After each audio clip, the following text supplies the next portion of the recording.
So blockchain is a really transformative but new technology. People probably first heard about blockchain because of Bitcoin, which is the first example of blockchain at scale, which is essentially a digital currency. But blockchain is the underpinning platform on which Bitcoin is built, and it's got a number of key features that make it very attractive. The first one is that it's decentralised or distributed, which means there's no central point of authority. It's held on hundreds and thousands of computers all around the world. Blockchain has a consensus mechanism that allows blocks to be added to the chain, but once they're added to the chain, they're immutable and they're time-stamped, so that information can't be changed. So it's very secure because it's decentralised, and it's also transparent because of the time stamping and the fact that blocks can't be changed.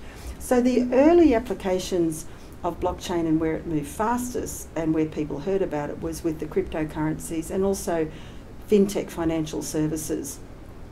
But I realised over a couple of years ago that there were a whole lot of other applications of blockchain that weren't related to currency and settlements and so forth, that were related to ways that we could actually improve people's lives. So, you know, one of the big ones is around digital identity. There's around 1.5 billion people in the world who don't have an identity, and this is a way of being able to securely, using biometric, store their identity so that they can quickly be reunited with that identity, but it will allow them to, for example, there are over 2 billion people are unbanked. You can't have a bank account if you don't have an identity. You can't access government services if you don't have an identity. So it opens up so many opportunities.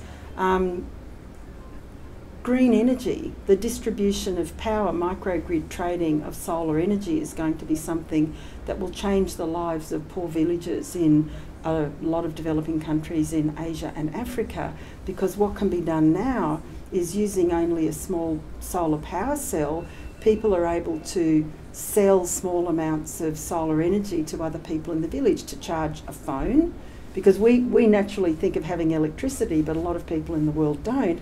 So they can have a mobile phone, they need to charge it, and it has the capacity to be able to sell and make micro payments for charging lights and charging mobile phones. So there are a plethora of applications: healthcare, education, trade, supply chain, where blockchain is going to enable us to improve the efficiency and speed of services and improve the interaction between citizens and government. So let me give you an example. Many people in the world today are migrant workers, so they leave their countries, India, Africa and so forth, and they go and work in a third country because they want to earn a better income, and they send remittances back to their families. Now, at the moment, if you send a remittance back to your family, you need to use a bank or you need to use American Union. Those banks and Western Union charge money for the transaction, anything up to 30% of the transaction, depending on what country you're doing it, and they'll often hold the transaction. It's not instantaneous. What blockchain enables, and there are a number of different companies doing this, is that you can send the money instantaneously for a fraction of a cent, and the person that you're sending it to will receive it immediately. So if you think people are sending small amounts of money, maybe like $200, at the moment, what happens is they'll lose 30% of that in the transaction, and then if they come from a remote site, they probably have to take a bus or a train to go somewhere where there's a bank or somewhere where they can get their money.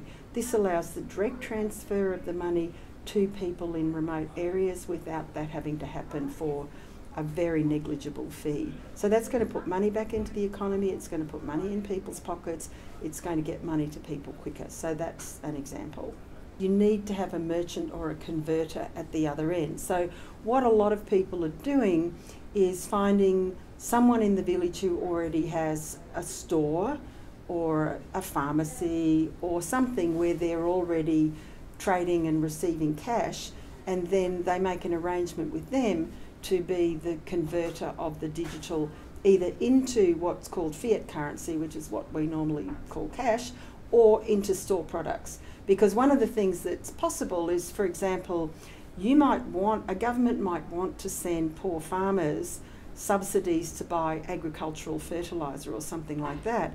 And so it's possible that this money, if you like, is programmed only to receive the agricultural fertilisers, in which case then you've got an arrangement with the people who sell the fertiliser that when they receive this, they give the farmer the fertiliser. So there's different ways that it can be used. But absolutely there needs to be an exchange function at the point that people are receiving the money. People want an example of where this is working and how it works and how it's going to be relevant for them. Probably the most digitised country in the world at the moment is a country called Estonia. And they're a small country that came out from under the Soviet Union, and they really had no particular strength in their economy, and they really needed to do something to be able to flourish. So they've decided over the last 10 to 15 years to go digital. They're using blockchain, and they're now the most digitised country in the world. So in Estonia, essentially all of your interactions with the government are through your single digital identity. People pay their taxes online, health records are online. You can become a citizen of Estonia in about 10 minutes and register to be an e-resident of Estonia and open a business. And I know a number of people who have registered and they're running their businesses out of Estonia.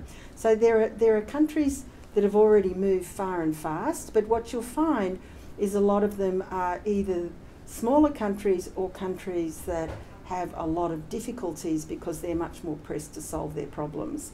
So I think countries like Australia are going to be slower because we already have quite good systems and we already have things that work, and so we're not so urgently trying to solve our problems. So I think you're going to see a lot of the innovation actually coming out of emerging markets. I mean, Dubai, for example, intends to be paperless by 2020, all backed on the blockchain. I'm told the Port of Brisbane is actually currently experimenting with blockchain. So supply chain is one of the ones which is moving really very fast. Healthcare is going to be another one where there are a lot of applications where blockchain and AI, because I think it's not going to be blockchain by itself because there's a number of other technologies, big data analytics, AI, 3D printing, IoT, they're all going to converge in some way. So I think blockchain's not a panacea, it's a piece of a suite of technologies that will enable us to really transform a lot of industries. So health, education, I just came from a meeting at QUT where people were talking about a product that enables people to use AI to review their CVs online, their LinkedIn profile, their pitch, and then you could add that with a kind of blockchain-based solution to add verified credentials to their CV, so that if you're a doctor or a dentist or an engineer, at the moment it takes us months, particularly with overseas people, to be able to verify their credentials. But if you had, a single verified source of credential which is on a blockchain, then that means that whenever you're going to get another job somewhere, you don't have to reprove the fact that you did that course or did that degree. So there's many, many examples. There's a very good company here in Queensland called Civic Ledger that is developing blockchain solutions for government registries. Another very famous company here in Queensland, which was started by Queensland's now new chief entrepreneur, Leanne Kemp, Everledger, is using blockchain to track the provenance of diamonds. So there's some great companies already here in Queensland that are doing this kind of work. We actually have a blockchain political party here in Queensland called the Flux Party, and essentially their proposition is, if you vote for us, we'll let you vote on everything. But the point about it is that it allows safe, secure interaction between citizens and government for much, much cheaper than currently. So if we have a state election, I think it costs around $2,200 per vote. On these blockchain-based voting systems, it's around 50 cents. So it means that government can reach out to citizens a lot more frequently if they're using these kinds of interactive platforms.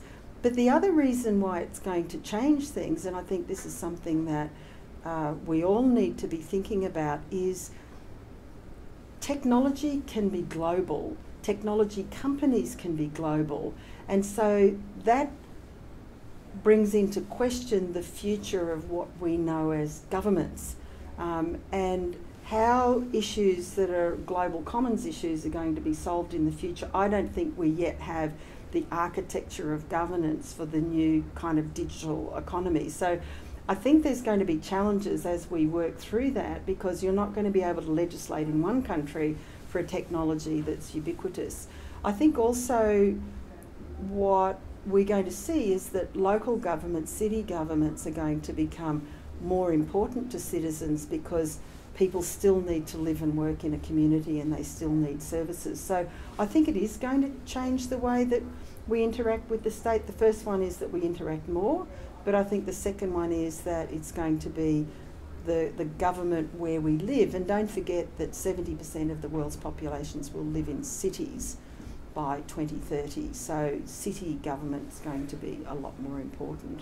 I mean, another way that it's being used in Canada, and people are working on it in the US, is to stop opiate overuse or doctor shopping. So what an example of a product I saw in Canada is that if you go to a doctor and you're asking for a prescription for some sort of opiate-based medicine, then that is recorded securely on the blockchain. That's made available to all of the pharmacists in the city. So you can't tamper with the prescription. You can't go to another doctor and get another prescription and get it filled, because everyone's going to have the evidence that you've had the prescription filled. So that's a multi-billion-dollar problem that many countries are dealing with, that potentially is going to be able to be solved with blockchain. I read something recently which said that developers are more valuable to companies than money. We're not doing enough to grow the developer talent that we need in this state, and we need to give more support to places like Little Tokyo, who are building the entrepreneurs of the future, because the future is going to be a skills-based future, not a jobs-based future. So we have to give people the skills that they can sell into the gig economy, and we need to give them the skills to be able to start up their own business, because many people aren't going to be able to go out and get full-time jobs.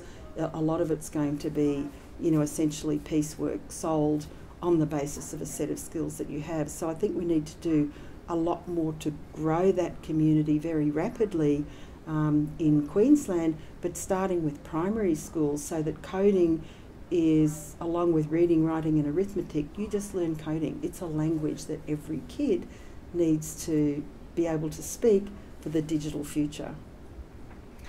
And I guess, is there anything else I know that you have to add, or that we could talk about or address, I guess, as part of this conversation? I think the thing that I'd like to inspire Queensland and Australia to think about is our neighbourhood is Asia and the Pacific. And so if we're thinking about building markets, building entrepreneurship, we should be thinking about how we can network and connect, and technology gives us the ability to be able to connect both with entrepreneurs, markets, technologists and so forth in our local region. And I think we should do a lot more to drive that relationship with one of the most rapidly growing parts of the world. Well, a great opportunity that's coming up in Brisbane next year is the Asia Pacific Cities Summit, which draws together the mayors of around 3,000 cities from around Asia. So this would be a great opportunity for Brisbane to get its vision clear on its digital future, what it can offer Asia, showcase our talent in blockchain, in AI, in entrepreneurship, and really welcome these Asian cities to take advantage of what we have in Brisbane. I mean, I think we have to think about what kind of visa solutions that we'll have to attract Asian talent here, or what kind of partnerships we want to offer. But I think it's a perfect opportunity to reach thousands of people who run cities that have literally billions of people, and introduce Brisbane and what we have to offer.